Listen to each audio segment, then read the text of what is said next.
না থাকলে, সঠিক নিয়ম না থাকলে সারা জীবন তাবিজ কবজ করলেও কাজ হবে না, কারণ সঠিক জিনিস থাকা লাগবে। তো ভিউয়ার্স, যাই হোক, আমি বেশি কথা বলে বলছি। তা এই তাবিজটা যারা করতে চান তারা কিভাবে করবেন আমি সেটাই বলছি। আপনারা মনোযোগ সহকারে আমার কথাগুলো শুনেন, আর ভিডিওটা কাটবেন না, কাটলে পরে বুঝবেন না। তাই মনোযোগ দিয়ে ফুল ভিডিওটা দেখেন আর আমার কথাগুলো শুনেন।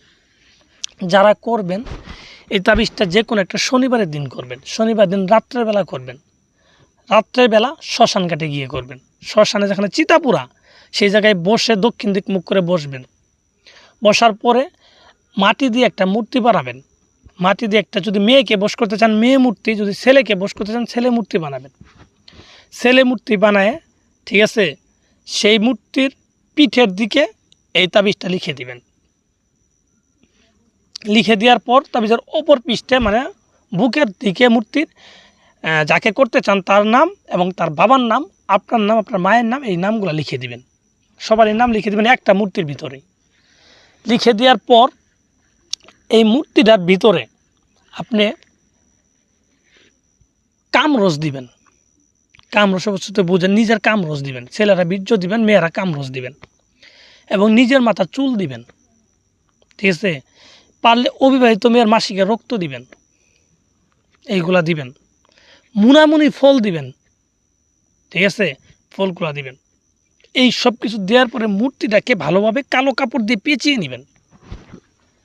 পেঁচিয়ে নেওয়ার পর এই মূর্তিটাকে নিয়ে একটা মাটির হাঁড়িতে, ঠিক আছে, রাখবেন। ভিতরে রাখার পরে এটাকে আমরা উপরে কিছু মিষ্টি জাতীয় মধু এগুলো দিয়ে দিবেন ভিতরে। মধু, ঠিক আছে, কী কী দেওয়া লাগবে আমি আবার বলছি।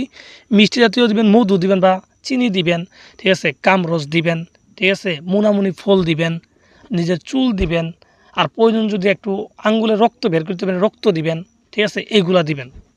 এগুলা দিয়ে ওই মূর্তিটার ভিতরে দিয়ে একটা মাটির হাড়ির ভিতরে দিয়ে কালো কাপড় দিয়ে পেঁচায়, সুন্দরভাবে পেঁচায় এটাকে আপনি ওই রাত্রের বেলায় একটা নদীতে ভাসায় দিবেন। আর যখন ভাসাবেন দেখবেন কেউ যেন না দেখে।